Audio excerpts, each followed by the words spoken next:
আগেই বরের দেওয়া উপহারে ঘুম উড়েছিল অদিতি মুন্সির। দেবরাজকে বিয়ে করতেও প্রথমে ভয় পেয়েছিলেন অদিতি, শেষমেশ আতঙ্কে ঘর থেকেই সরিয়ে দেন সেই উপহার। কি উপহার ছিল চলুন জানিয়ে দিই।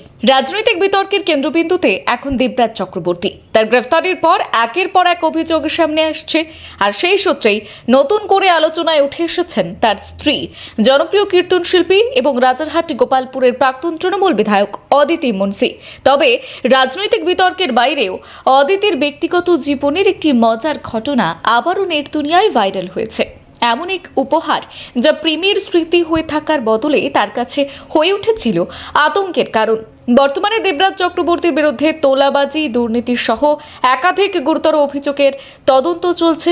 অভিযোগ, বিধাননগর এলাকায় দীর্ঘদিন ধরে প্রভাব খাটিয়ে এক বড় দুর্নীতির চক্র গড়ে উঠেছিল, আর সেই সমস্ত মামলার তদন্ত করছে বিশেষ তদন্তকারী দল। আর এই ঘটনার পর থেকেই অদিতি মুন্সির নামও বিভিন্ন মহলে আলোচনায় এসেছে, যদিও তার বিরুদ্ধে ওঠা নানান অভিযোগের সত্যতা এখনও আইনিভাবে প্রমাণিত হয়নি। অদিতি মুন্সি মূলত কীর্তন এবং ভক্তিমূলক গানের জন্য জনপ্রিয়তা অর্জন করেন। পরে রাজনীতিতেও যোগ দেন এবং বিধায়ক হিসেবে দায়িত্ব পালন করেন, কিন্তু তার ব্যক্তিগত জীবন নিয়েও মানুষের কৌতূহলের শেষ নেই। বিশেষ করে দেবরাজ চক্রবর্তীর সঙ্গে তার প্রেম এবং বিয়ের গল্প বহুবার শিরোনামে এসেছে।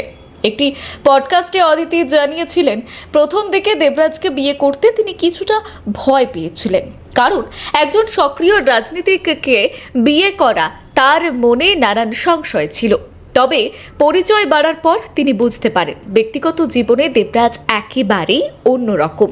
তার কথায় কখনো মনে হয়নি তিনি একজন দাপুটের রাজনৈতিক নেতা, বরং খুব সাধারণ এবং সহজ সরল মানুষ হিসেবেই নিজেকে তুলে ধরেছিলেন। অদিতির আরও একটি ভালো লাগার বিষয় ছিল দেবরাজের বাড়ি তার বাপের বাড়ির কাছেই, তাই বিয়ের পর পরিবার থেকে অনেক দূরে চলে যেতে হবে না, এই ভাবনাটাও তাকে মানসিকভাবে স্বস্তি দিয়েছিল। প্রেমের সময় দেবরাজ মাঝে মধ্যেই অদিতিকে নানান উপহার দিতেন, কিন্তু একটি উপহার আজও অদিতির জীবনের অন্যতম স্মরণীয় ঘটনা হয়েই রয়ে গিয়েছে। একদিন দেবরাজ তার একটি বিশাল আকারের ছবি ফ্রেম করিয়ে উপহার দেন। ছবিটি এত বড় ছিল যে পরিবারের সকলেই সেটি দেখে প্রশংসা করেছিলেন।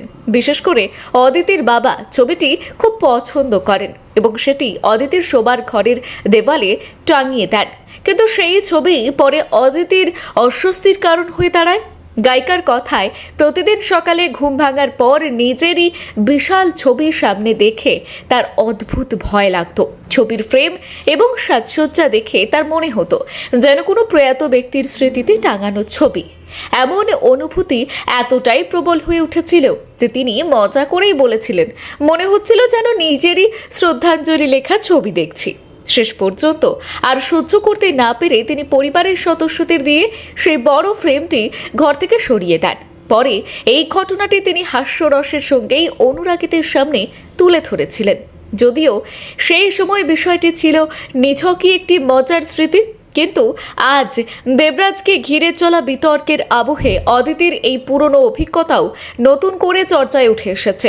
প্রেমের উপহার সাধারণত সারা জীবনের স্মৃতি হয়ে থাকে, কিন্তু অদিতি মুন্সির ক্ষেত্রে সেই উপহারই এক সময় রাতের ঘুম কেড়ে নিয়েছিল। আর তাই আজও সেই বিশাল ছবির গল্প শুনলে অবাক হন অনেকেই।